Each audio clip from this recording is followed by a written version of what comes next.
Hello dear students, स्वागत अभिनंदन आप सबका। मेरा नाम है सुमित और आपके सामने एक बार फिर से मैं मौजूद हूं साइंस एंड टेक्नोलॉजी के एक और इंपॉर्टेंट सेशन के साथ। और हमेशा की तरह ये सेशन हर उन कैंडिडेट्स के लिए बहुत इंपॉर्टेंट होने वाला है जो यूपीएससी एग्जाम्स की तैयारी कर रहा है या फिर स्टेट पीसीएस एग्जाम की तैयारी कर रहा है, क्योंकि science and technology point of view से इस टॉपिक का खासा इंपॉर्टेंस है आपके एग्जाम के लिए। क्या बात करेंगे आज के सेशन में? देखिए, आज के सेशन में हम लोग बातचीत करने वाले हैं इंडियाज रिसेंट क्रिटिकल माइलस्टोन के ऊपर, जो न्यूक्लियर टेक्नोलॉजी से रिलेटेड है, न्यूक्लियर रिएक्टर टेक्नोलॉजी से रिलेटेड है। क्योंकि रिसेंटली आपने न्यूज में ये पढ़ा होगा, इवन न्यूज में आपने सुना भी होगा कि इंडिया ने हाल ही में 6 अप्रैल 2026 को अपने first prototype fast breeder nuclear reactor को क्रिटिकल लेवल पे कॉन्फ़िगरेट करने में सफलता पाई है। मतलब न्यूक्लियर रिएक्टर, जो फास्ट ब्रीडर न्यूक्लियर रिएक्टर है इंडिया का अपना, ये क्रिटिकल कॉन्फ़िगरेशन को इसने अचीव कर लिया है।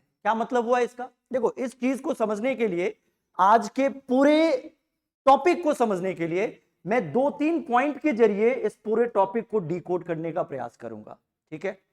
और क्रिटिकलिटी को अभी फिलहाल छोड़ दो, मैं आपको सिंपल भाषा में बताऊं कि ये ऐसी उपलब्धि है, ये ऐसा अचीवमेंट है इंडिया के लिए कि इस अचीवमेंट को अक्वायर करने के लिए इंडियन साइंटिस्ट लगातार 15 to 20 इयर्स से लगातार ट्राई कर रहे थे। इवन इस सिस्टम पे पहुंचने के बाद, इस लेवल के अचीवमेंट को अक्वायर करने के बाद, रशिया के बाद इंडिया दूसरे नंबर का कंट्री बन गया है जो इस एलीट ग्रुप का मेंबर बन गया है। तो सेलिब्रेशन तो बनता है, इट्स अ बिग अचीवमेंट, ये हम कह सकते हैं।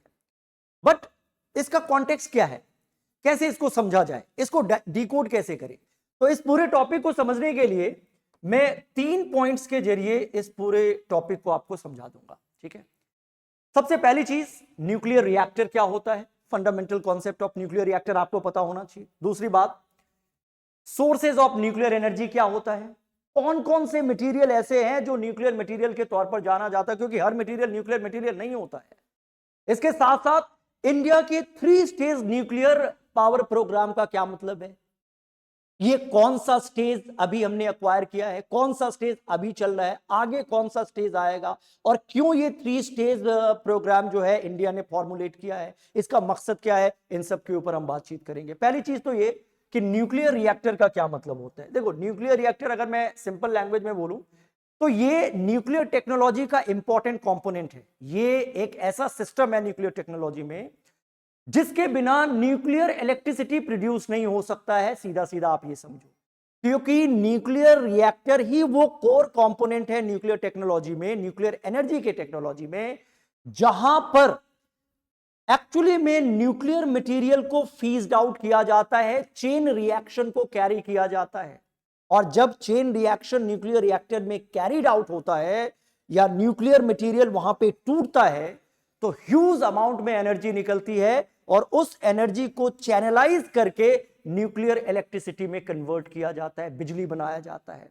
तो न्यूक्लियर इलेक्ट्रिसिटी को बनाने के लिए आपको न्यूक्लियर रिएक्टर चाहिए, और न्यूक्लियर रिएक्टर के अंदर जो मटेरियल फ्यूल के तौर पर यूज होता है, उस मटेरियल को हम लोग न्यूक्लियर मटेरियल कहते हैं। इसे हम सोर्स ऑफ न्यूक्लियर एनर्जी कह सकते हैं। जैसे यूरेनियम को हम न्यूक्लियर एनर्जी का सोर्स कह सकते हैं, क्योंकि यूरेनियम एक फिसाइल मटेरियल है, इसके अंदर इतनी एनर्जी होती है कि इसको फीज्ड आउट करके रिएक्टर के अंदर तोड़ करके ह्यूज अमाउंट में एनर्जी प्रोड्यूस किया जा सकता है और उसी से आगे न्यूक्लियर इलेक्ट्रिसिटी बनाया जा सकता है। उसी तरीके से प्लूटोनियम का आप यूज कर सकते हैं। थोरियम में भी वो संभावनाएं हैं जिसके जरिए ह्यूज अमाउंट में एनर्जी को चैनलाइज करके बिजली बनाया जा सकता है। लेकिन थोरियम इन दोनों से थोड़ा अलग है, क्योंकि ये फिसाइल मटेरियल है, ये दोनों, ये और ये टूट सकता है। ये वैसा फिसाइल मटेरियल नहीं है जैसा यूरेनियम और प्लूटोनियम है। अभी इंडिया का जो न्यूक्लियर प्रोग्राम चल रहा है, सिविल न्यूक्लियर प्रोग्राम की मैं बात कर रहा हूं, उसमें इंडिया पहले स्टेज में है। अब ध्यान रखिएगा, इंडिया का प्रोग्राम क्या है, 3 स्टेज का डेवलपमेंटल प्रोग्राम है। तो पहले स्टेज में ही इंडिया अभी है, और ये जो fast breeder reactor critical configuration को अक्वायर किया है, ऐसा करने के बाद ऑफिशियली इंडिया सेकंड स्टेज में एंट्री कर गया है।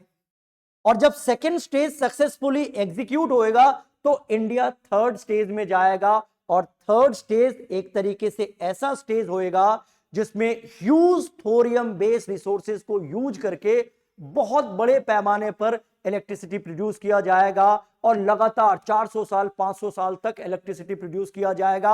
इससे इंडिया की सारी एनर्जी की जो समस्याएं हैं वो समाप्त हो जाएगी। ना केवल इंडिया अपने लिए अपनी जरूरत के हिसाब से एनर्जी प्रोड्यूस कर पाएगा बल्कि दुनिया को एक्सपोर्ट भी कर पाएगा।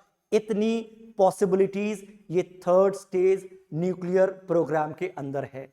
तो इसी एम्बिशियस प्रोग्राम को आगे बढ़ाने के लिए इंडिया लगातार काम कर रहा है और इसी को हम 3 stage India's nuclear development programme हम कह सकते हैं। और इसको फॉर्मुलेट करने का क्रेडिट दिया जाता है इंडिया के nuclear scientist doctor Homi Jehangir Bhabha को। इन्होंने ये सपना देखा था कि इंडिया के पास जो ह्यूज अमाउंट में थोरियम रिजर्व मौजूद है उसे कैसे इलेक्ट्रिसिटी में कन्वर्ट किया जाए, कैसे एनर्जी में कन्वर्ट किया जाए। क्योंकि अभी जो इंडिया का जो न्यूक्लियर प्रोग्राम चल रहा है उसमें यूरेनियम को यूटिलाइज किया जा रहा है, यूरेनियम को फीस्ड आउट किया जाता है, रिएक्टर में तोड़ा जाता है, ह्यूज अमाउंट में एनर्जी निकलती है और उसी को बिजली में कन्वर्ट किया जाता है। लेकिन यूरेनियम इंडिया के पास ज्यादा है नहीं, बाहर से मंगवाना पड़ता है, सप्लाई चेन की कभी कभी दिक्कत होती है, जियोपॉलिटिकल इश्यूज आ जाते हैं, तो यहां बड़ी दिक्कत है। लॉन्ग टर्म एनर्जी को ध्यान में रख करके यूरेनियम पे इंडिया पूरी तरीके से डिपेंडेंट नहीं हो सकता है। लेकिन इंडिया के पास एडवांटेज ये है कि इंडिया के पास एक्चुअली में ह्यूज अमाउंट में थोरियम रिजर्व मौजूद है। कहते हैं दुनिया में जितना थोरियम मौजूद है ना पूरी दुनिया में उसका 25% से ज्यादा इंडिया के पास अकेले मौजूद है। और ये जो पूरा बेल्ट आप देख रहे हो ना, ये ईस्ट और वेस्ट का कुछ इलाका, ये केरला तमिलनाडु, ये वाला पूरा इलाका, ये वो बेल्ट है जहां पे बहुत ज्यादा थोरियम रिजर्व इंडिया के पास मौजूद है। और इसी इलाके में, इन्हीं इलाके में मोनाजाइट रेत होता है, उसी में थोरियम पाया जाता है। लेकिन थोरियम के साथ दिक्कत है कि थोरियम यूरेनियम की तरह या प्लूटोनियम की तरह फिसाइल नहीं है। जब आप थोरियम से बिजली बनाने का सोच रहे हैं तो उसके लिए आपको सेकेंड स्टेज को अच्छी तरीके से एग्जीक्यूट करना पड़ेगा, तब थर्ड स्टेज में आपको एंट्री मिलेगी और थर्ड स्टेज में आप वो काम करोगे जो आप करना चाह रहे हो। इसीलिए इस अचीवमेंट को बिग अचीवमेंट के कैटेगरी में रखा जा सकता है। ऐसे में थोड़ा सा एक और पॉइंट, टेक्निकल पॉइंट जो कभी कभी एग्जाम में सीधे सीधे आपसे पूछा जाता है, वो भी मैं आपको समझा दूं कि जो इंडिया का 3 स्टेज न्यूक्लियर एनर्जी वाला जो प्रोग्राम है, एम्बिशियस प्रोग्राम, उसके ऊपर थोड़ा सा इनपुट मैं आपको दे दूं। पहला स्टेज जो अभी चल रहा है ये 50 के डेकेड से शुरू हो गया। इस स्टेज में किस रिएक्टर का यूटिलाइजेशन होता है? देखो, रिएक्टर वो सिस्टम है जहां पे न्यूक्लियर मटेरियल को फीस्ड आउट किया जाता है, चेन रिएक्शन कैरी आउट किया जाता है और ह्यूज अमाउंट में एनर्जी जनरेट किया जाता है जिसे बिजली में बदला जाता है। तो इस स्टेज में जिस रिएक्टर का यूटिलाइजेशन होता है उसे प्रेशराइज हैवी वाटर रिएक्टर कहते हैं।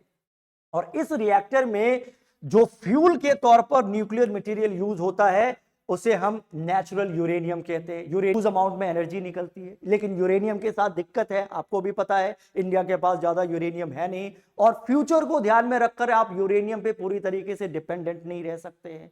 इसलिए इंडिया दूसरे स्टेज में जाएगा, फिर उसके बाद तीसरे स्टेज तक जाएगा और थर्ड स्टेज पे अगर इंडिया पहुंच गया तो डेफिनेटली इंडिया पहुंचेगा ही, तो इसके बाद इंडिया की एनर्जी की पूरी प्रॉब्लम शॉर्ट आउट हो जाएगी। ये इंडिया का प्लान है। तो फर्स्ट स्टेज में प्रेशराइज हैवी वाटर रिएक्टर को यूटिलाइज किया जाता है, न्यूक्लियर फ्यूल के तौर पर रिएक्टर में यूरेनियम यूटिलाइज किया जाता है, नेचुरल यूरेनियम।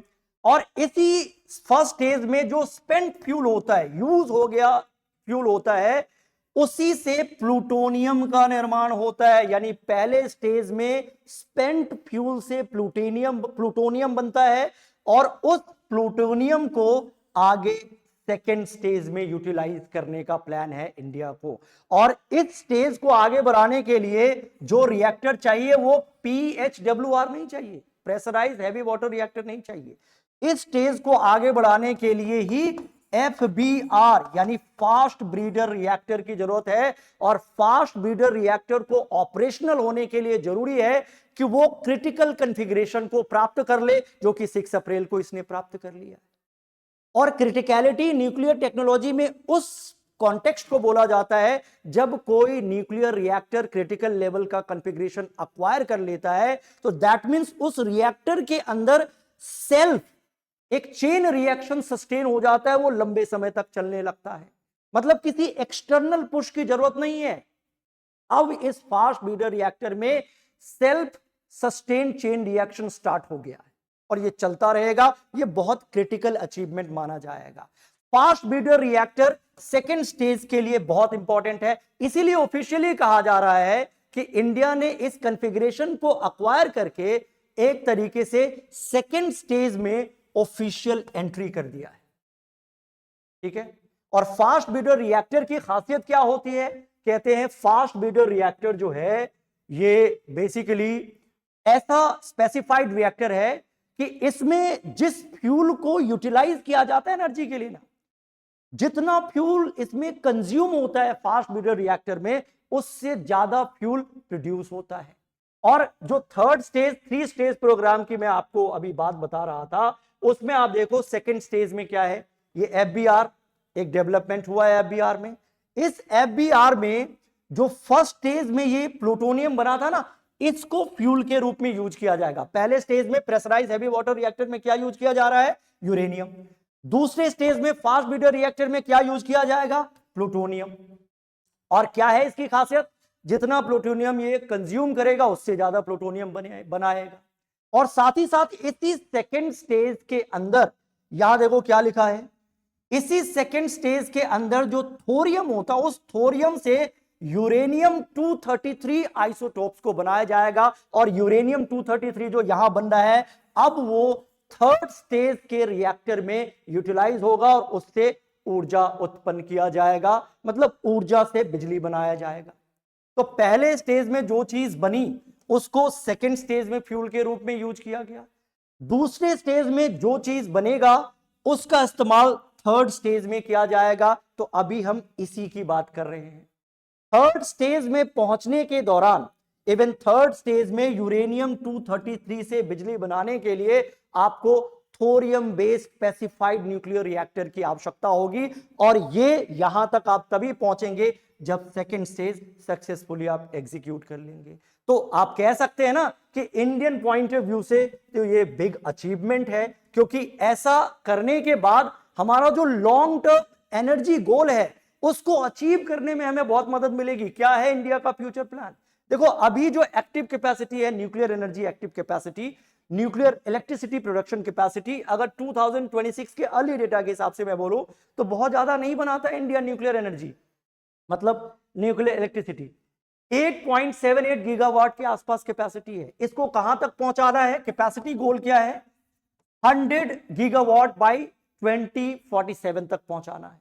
और अगर और भी ज्यादा लॉन्ग टर्म गोल की बात करें, फ्यूचर गोल की बात करें, तो कहते हैं 2070 तक इंडिया को नेट जीरो एमिशन टारगेट को अचीव करना है, क्लीन एनर्जी के लेवल तक पहुंचना है, पूरी तरीके से पहुंचना है। तो न्यूक्लियर एक्सपेंशन के बिना यह पॉसिबल नहीं है। और यहां तक पहुंचने के लिए आपको तीनों स्टेज को एग्जीक्यूट करना पड़ेगा सही से। इसलिए यह इंडिया का फ्यूचर प्लान बहुत ही एम्बिशियस प्लान है और इस स्टेज को अक्वायर करना है। पहले स्टेज में चल ही रहे हैं हम, दूसरे स्टेज में ऑफिशियली एंट्री मिल गई है, एफबीआर कॉन्फ़िगरेट हो गया है, क्रिटिकल लेवल पे पहुंच गया है। उसके बाद ये अच्छा चलेगा, फिर उसके बाद थर्ड स्टेज पे भी आएंगे। और अगर थर्ड स्टेज पे हम पहुंच गए, जो कि डेफिनेटली पहुंचेंगे, तो आप ऐसे समझ लो कि 400 से 500 साल तक, 400 to 500 ईयर्स तक एनर्जी का कोई टेंशन नहीं होगा, खत्म हो जाएगा एनर्जी का टेंशन। इतना एनर्जी हम प्रोड्यूस कर पाएंगे। तो इसीलिए मैं कहता हूं ये बिग अचीवमेंट है इंडिया के लिए। ये सारे पॉइंट्स आप याद रखेंगे। साथ ही साथ कुछ मैं फैक्चुअल पॉइंट भी आपको रिपीट कर देता हूं। ये जो एफबीआर के बारे में आप लोग अभी न्यूज में पढ़ रहे हैं, सुन रहे हैं, उसके बारे में कुछ एग्जाम पॉइंट ऑफ व्यू से इंपॉर्टेंट इंफॉर्मेशन भी मायने रखता है। जैसे इंडिया ने अपना जो first FBR prototype fast breeder nuclear reactor को कॉन्फ़िगरेट किया है क्रिटिकल लेवल पे, मतलब अब उसमें सेल्फ सस्टेन चेन रिएक्शन शुरू हो गया उस रिएक्टर के अंदर। वो कितनी कैपेसिटी का है? तो 500 मेगावाट की कैपेसिटी का है। और इसको बनाया किसने है, किसने बिल्डअप किया है? तो कलपक्कम तमिलनाडु में इसने बिल्ड किया है। एक खास ऑर्गेनाइजेशन ने जो डिपार्टमेंट ऑफ एटॉमिक एनर्जी के अंदर काम करता है, इसका नाम है भारतीय नाभिकीय विद्युत निगम लिमिटेड। ये हिंदी का वर्ड है, इसका मतलब है Indian nuclear electricity corporation limited, इसे भावनी कहते हैं। इस सिस्टम ने इसे बिल्ड किया है और इस पूरे रिएक्टर का जो डिजाइन तैयार किया है वो इंडियन साइंटिस्ट ने किया है। और कहां के साइंटिस्ट ने किया है, उस ऑर्गेनाइजेशन का नाम भी आपको याद रखना है, Indira Gandhi centre for atomic research, IGCAR इसको कहते हैं। ये तमिलनाडु कलपक्कम में है। तो ये पॉइंट आप याद रखेंगे। भावनी वाला पॉइंट भी आपसे पूछा जा सकता है। उसके अलावा IGCAR यहां के साइंटिस्टों ने इसका डिजाइन एक तरीके से तैयार किया है और बिल्टअप करने का काम जिस कॉरपोरेशन को दिया गया था वो कॉरपोरेशन है भारतीय नाभिकीय विद्युत निगम लिमिटेड, है ना। और ये काम करता है डिपार्टमेंट ऑफ एटॉमिक एनर्जी के अंदर।